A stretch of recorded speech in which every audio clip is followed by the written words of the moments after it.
دریافت فرمایا ہے کہ میں نے سنا ہے کہ محرم کے مہینے میں مچھلی کا کھانا جائز نہیں۔ ایسی بات کی کوئی حقیقت نہیں۔ مچھلی کھلانے والے بنے۔ ہاں یہ بھی صحیح ہے، مچھلی کھلانے والے بنے، بالکل تاریخ دن سب بیکار چیزیں ہیں، جب کہیں ہم حاضر ہیں۔ اور نالندہ سے سوال پوچھنے والے بھی، بھئی آپ کے ہاں تو ماشاءاللہ مچھلیوں کی وہ ڈشز ملتی ہیں جو باقی جگہ پہ نہیں پائی جاتی ہیں۔ بہرحال محرم کے مہینے میں مچھلی کھانا جائز نہیں۔ یہ اہل تشیع میں جو جاہل لوگ ہیں ایسے لوگوں کی روایت ہے۔ شیعت اصل جو تھی فقہ جعفریہ وہ ایک اور چیز ہے، اور بڑے بڑے لوگ اس میں شامل تھے، جن حضرات نے لکھا، جن حضرات نے فتاویٰ دیے، ان میں بہت سی چیزیں ہیں جو فقہ جعفریہ میں تھیں، چھپی ہوئی ہیں، اور جعفری علماء اس پہ فتویٰ دیتے ہیں۔ ان کا اعتبار بھی ہے، مطلب یہ نہیں ہے کہ وہ فضول اور بے تکی بات کوئی کرتے ہیں۔ یہ جب ہندوستان میں آئی اور خاص طور پہ اودھ میں آئی تو یہاں کے لوگوں نے بہت سی فضول چیزیں اس میں شامل کر دیں، جن کا شریعت ہی سے کوئی تعلق نہیں تھا۔ کسی فتوے سے تو خیر ان کا کیا تعلق ہوتا۔ اب یہ جس طرح زنجیر زنی کرنا، اس کا کیا اب ثبوت مل جائے گا؟ اسی طرح اور بہت سی چیزیں، تعزیے کو دفن کرنا، یہ چیزیں اس کا شرعی ثبوت کہاں ہوگا؟ اسی طرح ہندوستان میں جو شیعت رائج ہوئی چپ کا روزہ رکھنا، کراچی میں بھی کسی صاحب نے شروع کی تھی۔ اسی طرح یہ محرم کے دور میں اس کے مہینے میں مچھلی کا نہ کھانا، تاکہ حضرت حسین رضی اللہ عنہ کی یاد تازہ ہو کہ مچھلی جس طرح پانی کے بغیر رہی تو حضرت رضی اللہ عنہ پہ کیا گزری تھی۔ یہ سب فضول چیزیں ہیں۔ خود محققین اہل تشیع بھی اس کی تردید کرتے ہیں۔ کچھ آئیے کہ ہم اس روایت کو تسلیم کریں۔ سیدنا عمر رضی اللہ عنہ نے اپنے زمانے میں شفا نام کی کسی عورت کو کوالٹی کنٹرول کے لیے مارکیٹ میں رکھا ہوا تھا، تو عورتوں کا سرکاری نوکری کرنا جائز ہے؟ اس بات کی اصل کیا؟ یہ بات ٹھیک ہے کہ حضرت شفا رضی اللہ تعالی عنہا کو امیر المومنین نے مقرر کر دیا تھا۔ اصل نام ان کا لیلہ تھا، اور سیدنا عمر رضی اللہ عنہ نے مقرر کر دیا تھا کہ وہ بازار میں دیکھیں، اور بازار کی نگرانی کے لیے انہیں مقرر کیا تھا۔ چنانچہ تہذیب الکمال وغیرہ میں آتا ہے کہ سیدنا عمر رضی اللہ عنہ یقدمھا فی الرأی، اس خاتون کی بات غور سے سنتے تھے، اس کی رائے کو مانتے تھے۔ جو لوگ اس ذوم میں مبتلا ہیں کہ عورتوں کا مشورہ کوئی چیز نہیں، اور کسی چیز میں ان سے مشورہ کرنا ہی نہیں چاہیے، اور اس سے بھی بڑھ کے جو مشورہ دیں اس کے الٹ کر کے پھر اس پہ عمل کرو تو تم عقل مند ہو۔ یہ بہت سی چیزیں ہمارے معاشرے میں رائج ہیں، حالانکہ اسلام کا ان سے کوئی تعلق نہیں ہے۔ امیر المومنین سیدنا عمر رضی اللہ عنہ نے حضرت شفا رضی اللہ عنہ کو ایک مرتبہ بازار میں تشریف لائے تھے، تو گزر رہی تھیں، بوڑھی خاتون تھیں۔ آپ نے فرمایا میں تمہیں بازار پہ مقرر کرتا ہوں، دیکھو یہاں سود کا کاروبار نہیں ہونا چاہیے۔ اور پھر لکھا ہے کہ یرضاها، سیدنا عمر رضی اللہ عنہ ان سے بہت خوش بھی رہتے تھے، اور لوگوں کی مختلف آراء ان کے سامنے جب آتی تھیں تو امیر المومنین رضی اللہ عنہ ان کی شفا کی رائے کو ترجیح دیتے تھے۔ اور واللہ شیء من امر السوق، اور بازار کے کئی معاملات سیدنا عمر رضی اللہ عنہ نے کہا مدینہ منورہ کی مارکیٹ میں جو کچھ بھی ہے اسے شفا سے پوچھا کرو، یعنی میں نے انہیں نگران مقرر کیا۔ اس میں کوئی شبہ نہیں ہے کہ عورتوں کے لیے نوکری جائز ہے، مگر کچھ شرائط ہیں، کچھ حدود ہیں۔ کون کون سی نوکریاں جائز ہیں؟ وہ پھر وہ جو وقت دیں گی اور جو پیسہ کمائیں گی اس کا کیا بنے گا؟ اولاد کے حقوق کہاں جائیں گے؟ ہماری ثقافت، ہماری تہذیب کا حصہ ہے کہ بہو اپنے سسر اور ساس کی خدمت کرتی ہے۔ خام خواہ ایک تہذیب کو توڑنا، گھروں میں فساد پیدا کرنا کہ ساس کی جو خدمت ہے میرا فرض تھوڑا ہی ہے، یہ کہہ کے گھر میں فساد برپا کرنا، ان کا دل دکھانا جن لوگوں نے بہرحال اپنی محنت، پیسہ سب کچھ صرف کر کے رشتے کو مانگے ہیں، یہ چیزیں لائے ہیں، تو ہر طرف کا خیال کرنا ضروری ہے۔ عورت کی جو ملازمت ہے نا، اس کا پہلا حصہ تو یہ ہے کہ واقعی اس خاتون کو پیسے کی ضرورت ہو، گھر میں تنگی ہے، فاقہ ہو جاتا ہے، برداشت نہیں ہو سکتا، یا خاتون بیوہ ہو یا کوئی اور ایسی صورت پیش آ گئی، تو اس لیے انہیں نان و نفقہ کی غرض سے باہر جاننا پڑتا ہے۔ اور نان و نفقہ اگر پورا ہو خاتون کا گھر میں تو کمانے سے 1000 اور کروڑ گنا زیادہ ضرورت اس بات کی ہے کہ اپنے بچوں کی تربیت کریں۔ اللہ پر ایمان لانے کے بعد عورت کی سب سے بڑی ذمہ داری جو اس کو جنت کے اعلیٰ مقامات تک پہنچائے گی وہ اپنی اولاد کی تربیت کرنا، خاص طور پہ بچوں کی ضد، بچوں کا غصہ، بچوں کی عقل،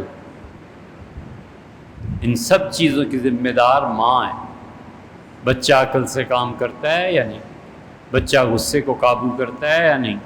بچہ ضد کرتا ہے اور اس کو جب سمجھایا جائے تو مانتا ہے یا نہیں؟ یہ سب چیزیں ایسی ہیں جن کی ذمہ داری ماں پر جاتی ہے۔ آپ کبھی اردو لٹریچر پڑھیں، ہے یہ بات ذرا سی خراب، لیکن ممکن ہے کسی کو نفع پہنچے۔ یہ جب بچے بڑے ہو رہے ہوتے ہیں نا، 9 سال 10 سال، انہیں ماماؤں کے سپرد کر دینا، نوکرانیوں کے پاس چھوڑ جانا کہ ذرا بچوں کا خیال رکھنا، میں بھی جا رہی ہوں بھی آتی۔ سختی سے بعض علماء نے اس سے منع کیا، وہ تو یہ لکھ کے چلے گئے کہ قطعاً ایسے نہیں کرنا چاہیے، نہیں ہونا چاہیے۔ ہمیں بڑی جستجوئی کہ بھی اس میں کیا بات ہے، کیوں نہیں ہونا چاہیے؟ تو جب اودھ کے نوابوں کے اور ان کے قصے پڑھے تو پھر سمجھ میں آیا کہ یہ جو نگران مقرر کر کے جاتی تھیں وہ ان کے بچوں کے جنسی اعضاء کے ساتھ کھیلتی رہتی تھی، تو بچے کو کوئی شعور ہی نہیں تھا کہ یہ کیا ہو رہا ہے اور کیا نہیں ہو رہا، اور وہ برباد ہو جاتا تھا۔ ماں باپ کو پتہ چلتا تھا، گھر سے نکال دیتے تھے، لیکن وہ کیا گھر سے نکلتی، یہ بچہ تہذیب سے نکل جاتا تھا۔ اس لیے عقل سے کام لینا چاہیے، ہوش کرنی چاہیے۔ اسی طرح شرعی جو پردہ ہے خاتون نہ کریں اور ملازمت کے لیے جانا چاہیں تو اس سارے معاشرے میں ایک فتنہ برپا کر رہی ہیں جس کی اجازت نہیں ہونی چاہیے۔ اسی طرح رسول اللہ صلی اللہ علیہ وسلم نے فرمایا عورت کبھی ایسی خوشبو استعمال نہ کرے جس کی وجہ سے لوگ غیر اس کی طرف متوجہ ہوتے۔ اور پھر سب سے بڑی بات مختصراً یہی ہے کہ وہ اپنی اولاد کے حقوق ضائع کرنے والی نہ ہو۔ بس ان پڑھ ماں جو اپنے بچوں کو دیانتداری سکھاتی ہے، پڑھا دیتی ہے، تعلیم کی طرف لے چلتی ہے، وہ کہیں زیادہ اچھی ان پڑھی لکھی ماؤں سے جنہوں نے خود بھی زندگی بغیر تربیت کی گزاری ہوتی ہے۔ نتیجہ یہ کہ آگے جو نسل آتی ہے ان کی بھی تربیت نہیں ہوئی ہوتی۔ ہمارے مؤذن صاحب اذان کے بعد اعلان فرماتے ہیں کہ اقامت کو بیٹھ کے سننا اور حی علی الصلاۃ پر کھڑا ہونا مستحب ہے۔ ٹھیک، کیا اس پہ عمل کرنا چاہیے؟ اور نہیں کریں تو کیا گناہ گار ہوں گے؟ ٹیکسس سے رضوان صاحب یہ سوال، سیدھی سی بات عرض کریں، ایک آدمی جب اقامت شروع ہوتی ہے اللہ اکبر اس وقت کھڑا ہو جاتا ہے، ایک آدمی قد قامت الصلاۃ پر کھڑا ہوتا ہے، دونوں میں فرق کیا ہے؟ آپ خود سوچ لیں کیا فرق ہے؟ دونوں درست ہیں، دونوں صحیح کام کرتے ہیں، لڑنا ضرور ہے کوئی کام رہ گیا ہے جس میں مذہب کو بہانہ بنا کے اپنی ذاتی رنجشیں نہ نکالی جائیں؟ یہ اسلام کہتا ہے۔ وہ کہتا ہے یہ بھی ٹھیک ہے، وہ کہتا ہے یہ بھی ٹھیک ہے۔ فتاوی عالمگیری میں لکھا ہے کہ جب حی علی الصلاۃ کہا جائے اقامت میں اس وقت اٹھنا چاہیے۔ اب یہ تفریق اور اب یہ لڑائیاں اتنی بڑھا دی ہیں کہ دیوبندی اور بریلوی، سنی اور وہابی میں فرق ہونے لگا ہے کہ اگر وہ قد قامت الصلاۃ کے قریب اٹھتے ہیں تو وہ سنی ہیں، جو اس پہ نہیں اٹھتا شروع سے اٹھ جاتا ہے وہ دیوبندی۔ کیا زمانے میں پنپنے کی یہی باتیں؟ حی علی الفلاح کے وقت کھڑا ہونا کون سا فرض ہے، اور پہلے شروع میں کھڑا ہونا کون سا فرض ہے؟ جو جس کو جی چاہے کرے۔ لوگوں کی آزادیوں کو کیوں مذہب کے نام پہ سلب کرتے ہو؟ تاکہ چودھری بنے رہو، تاکہ تمہاری مذہبی قیادت کی سرکشی قائم رہے۔ آپ کون ہیں؟ آپ کا کیا حق بنتا ہے؟ حضور اقدس صلی اللہ علیہ وسلم سے سب چیزیں ثابت ہیں۔ بہت سے فقہا کہتے ہیں کہ بہتر یہی ہے کہ حی علی الصلاح حی علی الفلاح پہ اٹھے۔ بہت سے فقہا کہتے ہیں کہ حضور اقدس صلی اللہ علیہ وسلم جب تشریف لاتے تھے تو لوگ، حضرت شہاب رحمۃ اللہ علیہ کہتے ہیں ان الناس کانوا ساعۃ یقول المؤذن اللہ اکبر، لوگ انتظار میں ہوتے تھے کہ اقامت کے لیے اللہ اکبر کہا جائے، یقیم الصلاۃ اور نماز شروع ہو۔ یقوم الناس الی الصلاۃ فلا یأتی النبی صلی اللہ علیہ وسلم، اقامت شروع ہو جاتی تھی، لوگ اپنی صفوں میں کھڑے ہو جاتے تھے، اس کے بعد حضور اقدس صلی اللہ علیہ وسلم تشریف لاتے تھے۔ حنفی فقہا نے اس کی تصریح کی ہے، مصنف عبدالرزاق بھی اس روایت کو دیکھ لینا، دونوں جائز ہیں یار، دونوں ٹھیک۔ یہ بنی اسرائیل اور یہودیوں والی عادتیں ہیں۔ اللہ نے کہا تھا گائے ذبح کر دو، کوئی لگائے لے کے ذبح کر دو یار، بس ختم ہوئی۔ اللہ اس کا رنگ کیسا ہو، اللہ یہ کیسی ہو، اللہ اور بیان کر دے۔ اللہ نے فرمایا بڑی مشکل سے گائے ذبح ہوئی، وما کادوا یفعلون، اور یہ پھر بھی کرنے والے نہیں تھے، دل کی خوشی سے نہیں کی۔ نمازی کے لیے کتنے آتے ہیں؟ پوری امت میں 5% افراد نماز نہیں پڑھتے، اور تم لگے ہوئے ہو یہ جھگڑے طے کرنے کے قد قامت الصلاح پہ کھڑا ہو یا نہ ہو۔ جب کھڑا ہو جائے، جو آزادی اللہ نے دی ہے اس کو کوئی آدمی سلب نہیں کر سکتا۔ ہمیشہ یاد رکھنا چاہیے۔ سیدنا ابوبکر رضی اللہ عنہ نے خط لکھوایا تھا اور کاتب نے لکھ دیا کہ یہ وہ رائے ہے جو اللہ نے ابوبکر رضی اللہ عنہ کے دل میں ڈالی ہے۔ انہوں نے قلم لے کے فقرہ کاٹ دیا۔ انہوں نے کہا اللہ جس کو براہ راست حکم دیتا تھا نا وہ نبی صلی اللہ علیہ وسلم تھے، ان کے بعد ختم ہو گئی۔ یہ کہو ابوبکر کی رائے یہ ہے، یہ نہ کہو کہ اللہ نے یوں اس کے دل میں ڈالے۔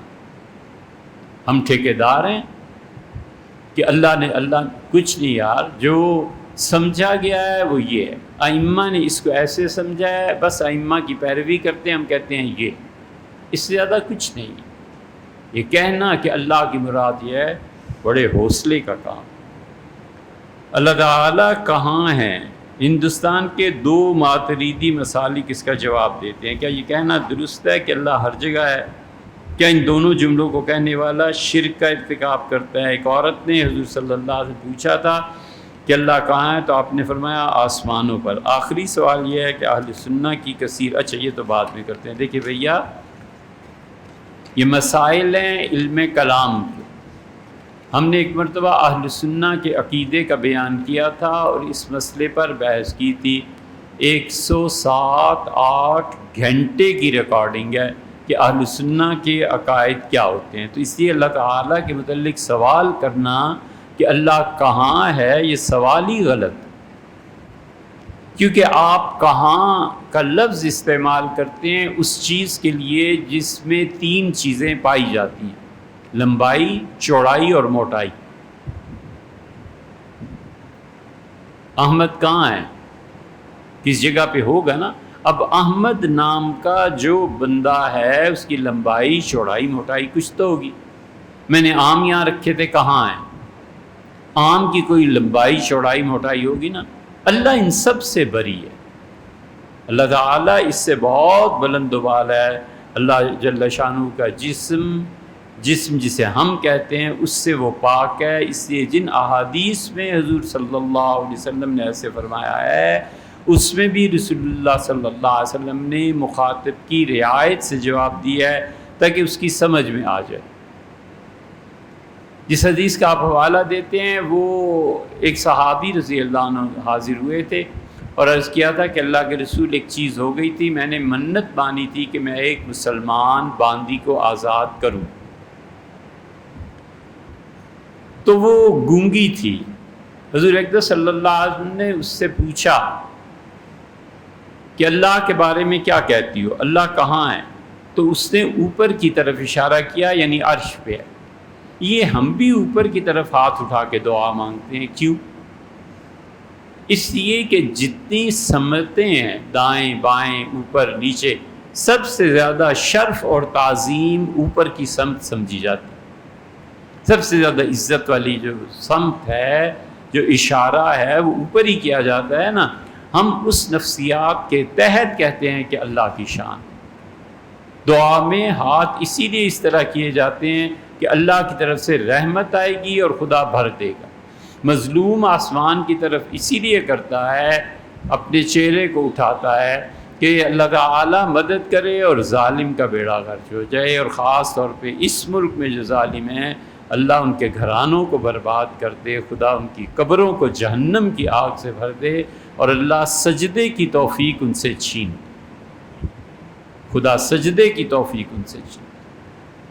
سیدنا عمر رضی اللہ عنہ نے جب ہوش آئی نا قاتلانہ حملے کے بعد، تو فرمایا مجھے جس سے مارا ہے یہ نماز تو نہیں پڑھتا۔ تو لوگوں نے کہا حضرت نہیں، نماز نہیں پڑھتا۔ تو انہوں نے سانس لیا گہرا اور کہا اللہ کا شکر ہے کہ عمر کا خون ضائع نہیں گیا۔ اور پھر فرمایا میری خون کے بدلے میں اگر یہ اپنا کوئی سجدہ اللہ کو قیامت میں پیش کر دے تو پھر تو عمر کا خون ضائع ہو جائے گا، اللہ اس کا سجدہ قبول کر لے۔ کون نماز پڑھتا ہے؟ اس لیے یہ جو ظالموں کے خلاف نظر اٹھتی ہے نا، یہ اسی لیے کہ اوپر کا جو مقام ہے وہ سب سے زیادہ مقدس مانا جاتا ہے۔ پھر حضور اکرم صلی اللہ علیہ وسلم میں کون ہوں؟ تو اس نے کہا، اشارہ کیا اوپر کی طرف، پھر آپ کی طرف کہ اللہ نے آپ کو بھیجا ہے، آپ نے اسے آزاد کر دو، یہ مسلمان۔ بس اسی طرح ہوا کرتا ہے انکوائری میں۔ اس لیے اللہ تعالیٰ اپنی ذات کے اعتبار سے ہر جگہ موجود ہے، یا اللہ کا علم ہر جگہ پہ۔ بہت سے علماء آپ کو کہیں گے کہ اللہ تعالیٰ کا علم ہر جگہ موجود ہے، اپنے علم کے اعتبار سے ہر جگہ ہے۔ کوئی یہ بھی کہے تو بس چپ رہو، اس بارے میں پڑھنا ہی نہیں چاہیے۔ البتہ ہمارے صوفیہ، یہ دیوبند کے بہت سے اکابرین، وہ سب یہ مانتے ہیں کہ اللہ تعالیٰ اپنی ذات کے اعتبار سے ہر جگہ موجود ہے۔ اب وہ کیسے موجود ہے یہ ہمیں نہیں معلوم، والکیف مجہول۔ اللہ کیسے ہر آدمی کے ساتھ ہے کچھ پتہ نہیں۔ یہ معیت ذاتی اور معیت علمی کی بحث ہے۔ کمال کی چیزیں جن لوگوں نے اس پہ لکھی ہیں، وہ حضرت قائل تھے پیر مہر علی شاہ صاحب رحمۃ اللہ علیہ، اللہ تعالیٰ کی ذاتی معیت کے۔ ہمارے صوفیہ اس بات کے قائل ہیں، شاہ ولی اللہ اس بات کے قائل ہیں، حضرت مجدد الفسانی سرہندی رحمہ اللہ آخر پہ پہنچ کے یہ سب حضرات اس بات کے قائل تھے، مگر اللہ کے ہمارے ساتھ ہونے کی کیفیت کیا ہے کوئی نہیں جانتا۔ جو کیفیت کو بیان کرتے ہیں نا کہ اللہ میرے ساتھ ایسے، جیسے یہ گلاس ولیعظ باللہ، جیسے یہ اسپیکر، یہ ہے ہندوؤں کا مسئلہ، اور وہ ہیں حلول کے قائل کہ اللہ اس میں بھی حلول کر گیا، اللہ دیوار میں بھی حلول کر گیا، کوئی کرکٹ کا کپتان اچھا ہے وہ بھی دیوتا بن گیا، خدا اس میں بھی آ گیا، خدا اس میں آ گیا۔ یہ کفر ہے۔ اللہ کی صفات ہیں، ان پر ایمان لانا ضروری ہے۔ ہندو اس طرف برباد ہوئے اور یہودی اس طرف برباد ہوئے کہ وہ خدا کی صفات کو ہی نہیں مانتے، کیونکہ بنیادی طور پر یہودیوں کا عقیدہ یہ ہے کہ جو یہودیوں کے گھر میں پیدا ہو، اب ان کے یہاں بھی بدعتی ہو گئے ہیں۔ وہ یہ نہیں کہتے گھر میں پیدا ہو، وہ کہتے ہیں جس نے یہودیت کو قبول کر لیا وہ بھی یہودی ہے۔ پہلے ایسے نہیں تھے، یہ آرتھوڈاکس جو ہیں وہ کہتے ہیں جو یہودیوں کے گھر میں پیدا ہوا اس کے لیے لازم ہے کہ اللہ کو ایک مانے اور اللہ کی کوئی صفت نہ مانے۔ آپ دیکھتے ہیں قرآن کریم ہر دوسری چوتھی آیت کے بعد اللہ کہتا ہے هو الغفور الرحیم، رحیم ودود۔ اللہ بار بار اپنے نام آیتوں کے آخر پہ، اسی لیے کہ یہودیت کا رد ہے کہ تم جو توحید کے پیروکار ہو اور میری صفتوں کو نہیں مانتے، میری صفات کو مانو۔ اور خدا کو پتہ تھا قیامت تک یہ مسلمان، عیسائی، یہودی باقی رہیں گے، اسے اپنی کتاب میں نازل فرمایا۔ تو یہودی کہتے ہیں خدا کی صفات کو ماننا شرک ہے، اور ہندو کہتے ہیں خدا کی صفات اور ذات کو ہر چیز میں ماننا، یعنی حلول اور تناسخ، یہ سب چیزیں ٹھیک ہیں۔ ہم کہتے ہیں ایسے نہیں، اللہ کی ذات ہر جگہ موجود ہے بغیر کیفیت کے، اس کی کیفیت کا ہمیں علم نہیں۔ ایک، یا اللہ کا علم موجود ہے ہر جگہ۔ یہ دونوں اہل سنہ کے نظریے ہیں۔ اہل حدیث حضرات وہ بھی ہمارے بھائی بہت سی ان مباحث میں، ہمارے ہاں ماتریدی اہل حدیث حضرات میں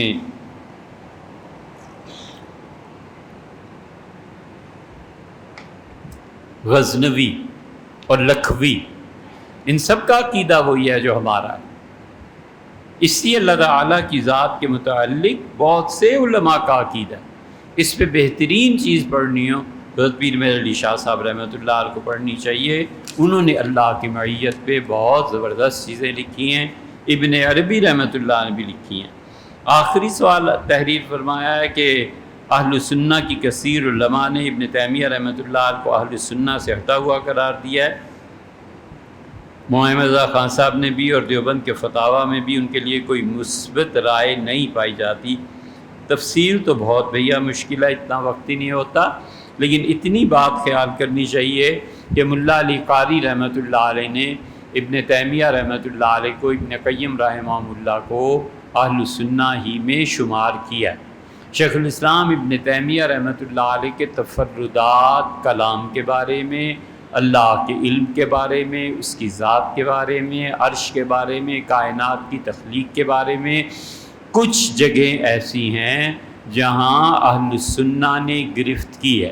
ابھی حال ہی میں ایک کتاب آئی ہے استواء علی العرش، کہ اللہ تعالیٰ کا عرش کے ساتھ تعلق، اس پہ شیخ الاسلام رحمۃ اللہ علیہ کے ایک فتوے پہ اس نے 90 اعتراضات وارد کیے ہیں۔ 90 علماء امت کے متعلق لکھا ہے کہ دیکھو ان سب کا یہ عقیدہ تھا، یہ شیخ کی تفرد ہے اکیلے۔ وہ کتاب سعودیہ میں کیسے مل سکتی تھی؟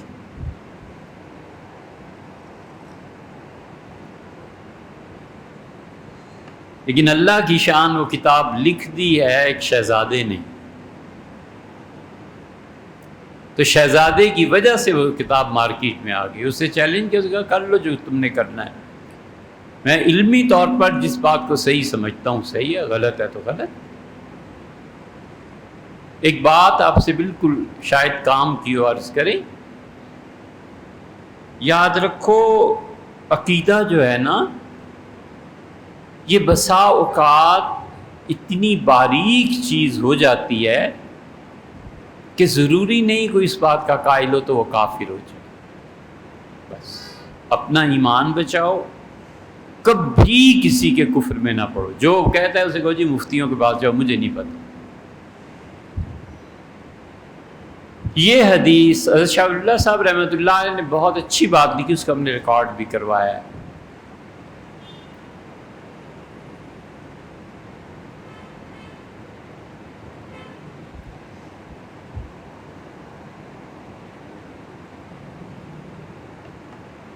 ایک آدمی اپنے آپ کو بڑا گناہ گار سمجھتا تھا، اس جذبے نے اس پہ اتنا غلبہ پایا کہ اس نے اپنے بیٹوں سے کہا بچوں، دنیا میں اگر کسی کو عذاب ہوگا نا، وہ تمہارا یہ باپ ہی ہے، اللہ کبھی بھی مجھے معاف نہیں فرمائے گا۔ تو میں مر جاؤں تو میری لاش کو جلا دینا، پھر جو راکھ بنے اسے ہواؤں میں اڑا دینا۔ میں ڈرتا ہوں کہ خدا مجھے دوبارہ پیدا کرے گا۔ اللہ نے پیدا فرمایا، اللہ نے زمین سے اور ہواؤں سے کہا میرے بندے کی خاک واپس۔ اللہ نے فرمایا تمہیں یقین نہیں تھا کہ میں تمہیں دوبارہ پیدا کر سکتا ہوں؟ اس کا میرے پروردگار یہی تو یقین تھا، میں اسی سے تو اپنی بساط کی حد تک بچنا چاہتا تھا۔ اللہ کی صفت قدرت ہے، اس شخص کی نظر صفت قدرت پر پڑ جاتی تو چپ ہو جاتا، لیکن اس کی نظر اللہ کے جبار ہونے پہ چلی گئی، کانپنا شروع ہو گیا، اپنے مٹانے پہ چلی گئی نا۔ اللہ نے فرمایا جا بندے تجھے معاف کیا، تیری نظر میری رحمت پہ چلی گئی۔ اس لیے جو ہمارا مخاطب ہوتا ہے نا، ہمیں اس سے بات کرتے ہوئے سوچنا چاہیے کہ اس کا علمی لیول کیا ہے۔ ممکن ہے اپنی جگہ پہ صحیح ہو یار، اتنی اللہ کی پہچان اسے ہے ہی نہیں۔ یہ اوپر کی طرف فقہا منع کرتے ہیں اگرچہ اشارہ کرنے دے، لیکن کوئی کرتا ہے تو جانے دو۔ ہر وقت یہ کوڑے اور یہ چیزیں لے کے نہیں کھڑے ہو جانا چاہیے، دوسروں کو ہمیشہ رعایت دینی چاہیے۔ فتویٰ اس لیے ہوتا ہے کہ لوگوں کے لیے زندگی پیدا کرے، لوگوں کے لیے آسانی پیدا کرے، اس سے تھوڑا ہی ہوتا ہے کہ اپنی ذاتی رنجشیں دل میں رکھ کے لوگوں کو ولیعذ باللہ مصیبت میں مبتلا کرے۔ کیا فرماتے ہیں علماء دین و مفتیان نے؟ بعض لوگ کہتے ہیں کہ جب غسل واجب ہو تو کھانے پینے سے بھولنے کی بیماری پیدا ہو جاتی ہے اور گھر میں فقر اور محتاجی لازم آتی ہے۔ یہ کیا دلائل سے ثابت کیا؟ غسل کی وجہ سے کیا جنبی شخص کھانا پینا ہو سکتا ہے؟ وجہ صاحب سب جھوٹ ہے، نہ کسی کے حافظے پہ کوئی فرق پڑتا ہے اس حالت میں، اور نہ ہی کوئی ایسی چیز ہے کہ برکتیں نہیں ہوتی۔ حضرت رسالت مآب صلی اللہ علیہ وسلم کی مختلف حالتیں خود ان کے متعلق ہیں۔ فقہا صرف یہ کہتے ہیں کہ ہاتھ دھو لے، کلی کر لے تاکہ منہ صاف ہو جائے، ہاتھ صاف ہو جائیں، بس اس سے زیادہ کچھ نہیں۔ حضرت رسالت مآب صلی اللہ علیہ وسلم پہ غسل واجب ہوتا تھا رات کے ابتدائی حصے میں، اور آپ ساری رات آرام فرماتے تھے، فجر سے پہلے اٹھ کے غسل کرتے تھے اور نماز کے لیے تشریف لے جاتے تھے مسجد نبوی۔ کوئی بے برکتی نہیں، کچھ نہیں۔ حضرت رسالت پناہ صلی اللہ علیہ وسلم تشریف لا رہے تھے اور حضرت ابو ہریرہ رضی اللہ عنہ سامنے، تو ابو ہریرہ رضی اللہ عنہ نے ادھر ادھر جانے کی کوشش کی، دیکھا تو اتنے میں حضور صلی اللہ علیہ وسلم نے ہاتھ بڑھا دیا مسافے کے لیے، تو انہوں نے اپنے دونوں ہاتھ پیچھے کر لی۔ آپ نے فرمایا ابو ہریرہ کیا ہو گیا؟ کہ اللہ کے رسول میرے لیے غسل واجب ہے۔ رسول اللہ صلی اللہ علیہ وسلم سبحان اللہ، مومن بھی کبھی ناپاک ہوتا ہے، اور ان کا ہاتھ جبراً پکڑ لی۔ جو تقدس ان کے ذہن میں تھا، اور ہونا بھی چاہیے، حضور صلی اللہ علیہ وسلم ظاہر ہے کہ خدا کے آخری نبی، خدا نے انہیں کائنات کی، اللہ نے اپنی توحید ان کے ذریعے، اللہ نے ہم جیسے لوگوں کو ان کے ذریعے ہدایت دی، وہ ہستی بہت علیہ الصلاۃ والتسلیم، لیکن رسول اللہ صلی اللہ علیہ وسلم نے کوئی ایسی بات نہیں کی۔ اس لیے نہ حافظے پہ فرق پڑتا ہے، اور نہ ہی انسان ایسا ہو جاتا ہے کہ کھانا پینا اس کے لیے منع ہو جائے۔ حضور صلی اللہ علیہ وسلم پہ غسل واجب ہوتا تھا، کچھ دیر کے بعد غسل فرما لیتے تھے۔ ام المومنین سے عائشہ رضی اللہ عنہ کہتی ہیں میرے ساتھ ہی ہوتے تھے، تہجد کے وقت اٹھتے تھے، غسل فرما کے تہجد پڑھتے تھے اور پھر مسجد نبوی میں تشریف لے جاتے تھے۔ فقہا نے لکھا ہے کہ فجر کے بعد کسی پہ غسل واجب ہو جائے اور ظہر کی نماز کی وجہ سے وہ اس سے پہلے کر لے، سب درست ہے۔ عشاء میں سردیوں میں فرض کر لیجئے 7 بجے عشاء تھی، 7:30 اس پہ غسل ہوا اور صبح اس نے نماز بھی 7 بجے پڑھنی ہے، یہ 12 گھنٹے بغیر کسی کراہت کے کھائے پیے لیٹے اپنے دوستوں اپنے خاندان میں گھومے پھرے، کوئی ممانعت شریعت نے ایسی نہیں کی۔ اس سے زیادہ بھی تردید کرنی ہے؟ مت اپنی گھڑی ہوئی باتوں اور خواہشات کو شریعت کا رنگ دو، مت کہو مذہب یہ سکھاتا ہے۔ تمام نمازوں میں رکعتوں کی تعداد اور تفصیل بھی معلوم کرنی تھی، اور اکثر باتیں بھول جاتی ہیں۔ حافظے کے لیے کوئی دعا، بس دعا ہی مانگو یار اللہ سے۔ 5 نمازوں میں فجر لے لیں، 2 سنتیں جو اصل میں واجب ہیں اور 2 فرض، ظہر میں 4 سنتیں موقدہ ہیں، 4 فرض اور بعد میں بھی 2 سنتیں، 10 رکعتیں اور 2 نفل اگر کوئی پڑھے گا پابندی سے تو فقہا نے یہ ثابت کیا ہے کہ اسے انشاءاللہ قبر کا عذاب نہیں ہوگا۔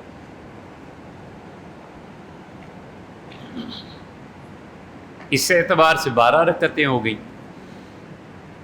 عصر کی 4 رکعتیں، 4 سنتیں عصر سے پہلے پڑھنا۔ حضور صلی اللہ علیہ وسلم نے فرمایا کہ اللہ رحم کرے اس شخص پہ جو عصر کے فرض سے پہلے 4 رکعتیں پڑھتا ہے۔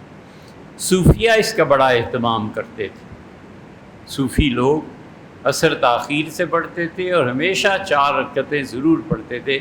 کہتے تھے کہ پڑھا کرو، ممکن ہے اللہ نے حضور صلی اللہ علیہ وسلم کی دعا تمہارے حق میں قبول کر لی، تم پہ اللہ رحم فرمائے، تو جب تم کسی کا جنازہ پڑھو گے تو تم تو پہلے ہی خدا کی رحمت کے ساتھ ہو، سفارش کرو گے کہ اللہ اس سے بخش دے، تو تم تو رحمتوں کو لیے ہوئے ہو نا، تمہاری دعا زیادہ سنی جائے گی۔ جتنی دعاؤں میں حضور صلی اللہ علیہ وسلم رحم اللہ رجلا، اللہ اس شخص پہ رحم کرے، صوفیہ اس پہ بہت زور دیتے ہیں، کہتے ہیں خدا کی رحمت میں تم بھی شامل ہو۔ معروف کرخی حنفی فقیہ بہت بڑے آدمی رحمہ اللہ، نفل روزہ رکھا ہوا، اترے شام کو پڑھا کے، عصر کے بعد کا وقت تھا، روزہ نفلی تھا، ایک آدمی کھڑا تھا پانی ٹھنڈا بیچ رہا تھا، کیا ٹھنڈے پانی کا جگ گلاس ہے، اللہ رحم کرے جو اس کو مجھ سے خرید لے۔